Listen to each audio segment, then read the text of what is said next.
Hey, thanks for tuning in to another video, folks. In today's tutorial, I'm going to show you two simple tips to turn your hackle from this into this. So I don't want people to misinterpret the purpose of this video. It is not to say that is how you need to tie your hackle. This is just something, one of those things where you ever see those Instagram pictures where people they do such a good job tying and you're just like, wow, that's amazing. How do they get their hackle like that? Well, these two little tricks can help you achieve that. So again, this isn't to say this is how you need to tie your hackle every time. By all means, this fly or this hackle job will fish. Absolutely will it catch you fish. But if you want to just take that extra little step, take your game to the next level, and get to something like this, it's actually quite easy and not as complicated as you think. So let's look at some of the key differences here. This one you can see I have some, let me switch hands here. I have some hackle fibers, that are coming out to the right towards the front of the fly. I got some coming out, splaying out to the sides here. And if you look at it from the back of the fly, you can see it just kind of seems uneven. Some seem very clumped up together, or now here we have some empty spaces, and then same thing on the front of the fly. It even becomes a little more apparent, some more empty spaces here. So if we're just looking for some more consistency, a little bit more sort of pride in your fly, and just looking to take your game to the next level, these simple tips will help you achieve something more like this. Okay, and you can see now it's a little bit more consistent all the way around. They're really nice and even on the top and on the bottom here, and then a little bit more consistency again all the way around. So what is tip number one? So we all know, and forgive me, I am super zoomed in here, so if everything seems a little choppy, it's because I'm so zoomed in. Here I have a size 14 hackle fiber, and if you've tied in hackle before, sort of the first step is we're gonna trim away some of those ends here to expose that stem, and that's sort of our tie-in point.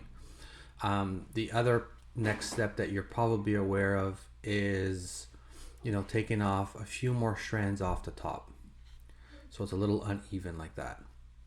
And that is so when you do tie it around the hook shank, that first wrap lays down really nicely. So those are your preliminary steps, I guess you should say. Now, to get those really nice hackle to take your game to that next level, all you're gonna do is the shiny side is what you typically want facing you as you're tying the fly. So whether you're left-handed or right-handed, it doesn't matter. The shiny side of the feather should always be facing you. So every feather's got a shiny, and then it also has a dull side. We want the shiny side facing us, and then all you're gonna simply do is start stripping away these top fibers. So again, it doesn't matter if you're left-handed or right-handed. On a size 14 or 16 hackle, it's easy just to do it with your fingers. With some of the smaller stuff, like the midge saddles and stuff where it's smaller, I find that getting a pair of tweezers can help with this. So I'm just looking for that, and then I'm going to preen that back. So on a super small saddle or feather, you can grab your tweezers here and pull these down. Again, size 14s is pretty easy with your fingers. And so you should be left with one bare stem on one side. That is tip number one. That will definitely help you get those really nice clean wraps. The second tip that I have is the foundation to where you're laying your hackle. So whether it's thread wraps, whether it's dubbing, it doesn't matter what your base is or your foundation, you want to make sure that is nice and even. If you have it, lumping up and down, or you got a taper to it, then your hackle fibers won't lay or won't look nice and even on the top or bottom. All right, it's going to follow that foundation. So tip number 2, simply make sure you have a nice even foundation before you lay in your wraps, your hackle wraps, and you will be good to go. And then hopefully with some practice, you'll get something a little bit more attractive and good for like really good macro shots. And hope you give it a shot. Thanks for watching. Hope you learned something. Tune into the next video. Cheers.